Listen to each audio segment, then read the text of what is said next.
Hello, this is CHGO Tavern Style. I'm Herb Lawrence from CHGO White Sox. I'm Big Dave, CHGO Bulls. And today we are talking about, and this show is called Between Two Blacks, if you guys didn't know that. Correct. If you've been joining us on Tavern Style before that.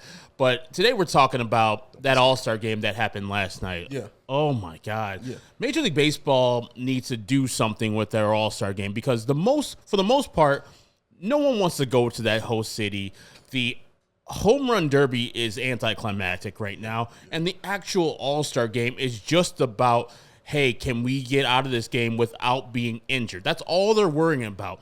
One inning for each pitcher. You know, we don't get the Pedro Martinez going against six of the best hitters in the National League. Right. You get one inning of Paul Skeens, then you get one inning of the next guy, Garrett Crochet, then you get one inning of subsequent people, and it's just like, oh my God, this is not what I signed up for. And I know you guys are out there saying, yeah, you're a White Sox fan. You have one representative every year, and that's a great point. Sure. But also, did you enjoy that game? I didn't see the ratings yet. I'm a 45-year-old man, so I'm right into their target audience.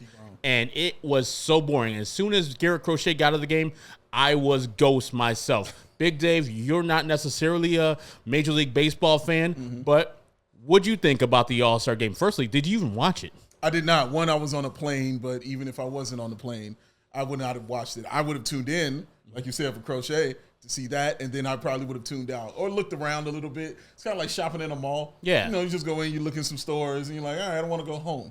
And that's really what it is with the baseball All-Star game. I was a huge baseball fan. I still have a deep love for baseball. Yeah. And I think ever since the 90s, maybe I sound like the old fogey here, but ever since the 90s that I just haven't cared about the All-Star game. And I think it's a lack of that star power and the lack of that something unbelievable might happen in this game. And again, I'm sure a lot of it is steroid based, because I couldn't wait to watch Barry Bonds. I couldn't wait to watch Mark McGwire, Sammy Sosa come up there and go against the best pitchers in the National and the American League. I couldn't wait to watch that stuff. Now it's like a participation trophy. Yes. Like you said, everybody gets an inning. Everybody gets a representative, you know, and that takes kind of the fun and competitiveness out of it.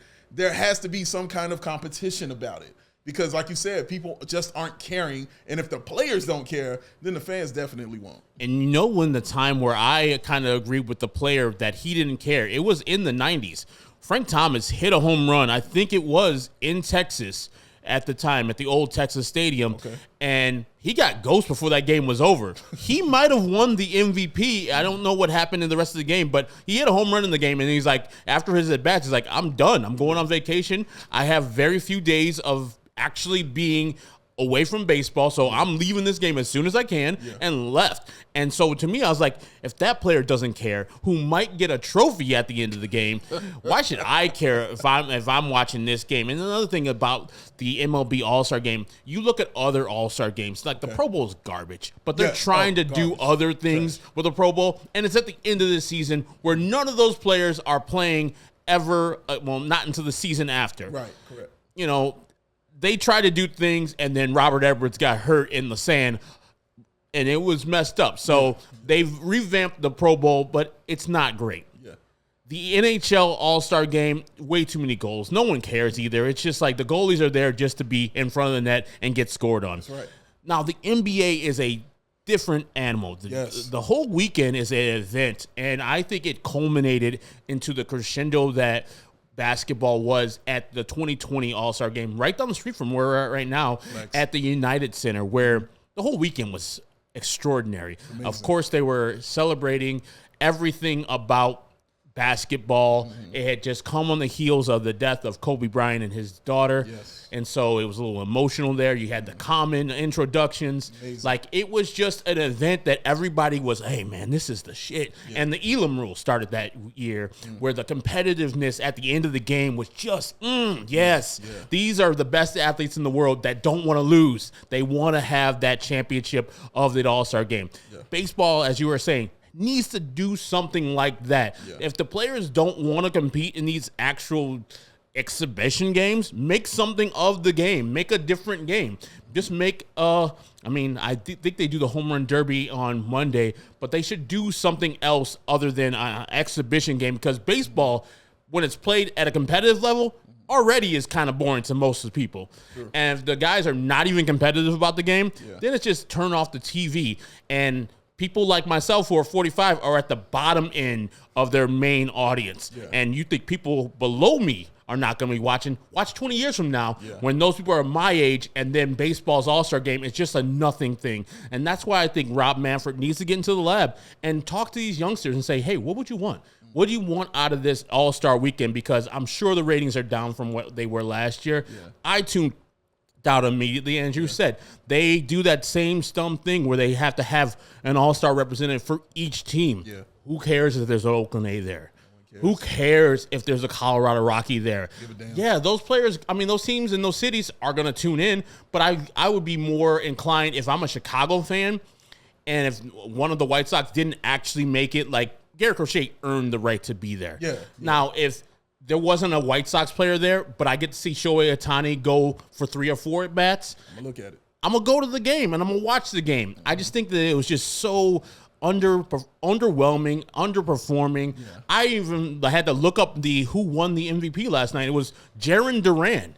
Do you know who Jarren Duran is? You do not. You don't. You don't. He's a Boston Red Sox. He's pretty damn good, but you don't know who that guy is. Nope. That's what I'm talking about. Yeah. Star power is needed there in baseball, and they definitely need to revamp how they do this All-Star game and maybe consult the NBA and say, how do you guys do this? Yeah. Maybe consult the KBO, because the KBO All-Star Game in the weekend is an event. They do different events that showcase and highlight the player's actual skill. Like, I would like to see who could throw the fastest pitch in Major League Baseball. Okay.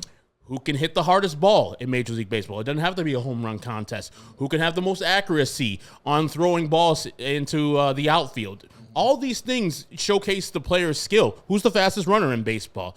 I want all these things and have some prizes attached to it, so the players are like, hey, man, I'm only making $3 million. And if they're going to give me an extra $1 million for winning this contest, I'm going all out. I'm in. Yeah. I'm in. And so I just think they just care way too much about their second half of their seasons and not about, this is the Midsummer Classic where all the great players, like you were talking about, Mark McGwire was in the game. Last night, Shohei Ohtani hit a home run. Yeah. That was awesome. Bryce Harper's in the game. He's an awesome player. But we keep on going down. How many of those players are actually going to be Hall of Famers? When we're talking about when we were watching in the 90s, Hall of Famers every single time. We just turn around. Oh, Hall of Famer, Hall of Famer, Hall of Famer, Hall of Famer. Like I was watching in, I think it was a 2006 or 1996 All-Star Game. Mm-hmm. And we're just going down the line. I was like, man, that's a Hall of Famer. Man, that's a Hall of Famer. It was like Wade Boggs. Yeah. It was Cal Ripken Jr. It was Roberto Alomar. Names, I was like, Jim Thome. Oh, my God. Manny Ramirez should be in the Hall of Fame. Steroids. But, you know, that's what baseball needs to do. Get back to big-name players and get back to exciting brand of baseball. And whatever Rob Manfred and his folks need to do, they need to find a way to get it done. There it is right there. So that's been Big Dave. He's from CHGO Bulls. Just came back from Vegas, all well rested and having a great time. Got his tan on. My name is Herb Lawrence. You can follow me on CHGO White Sox. We appreciate you joining us for Tavern Style. We all silly like the mayor.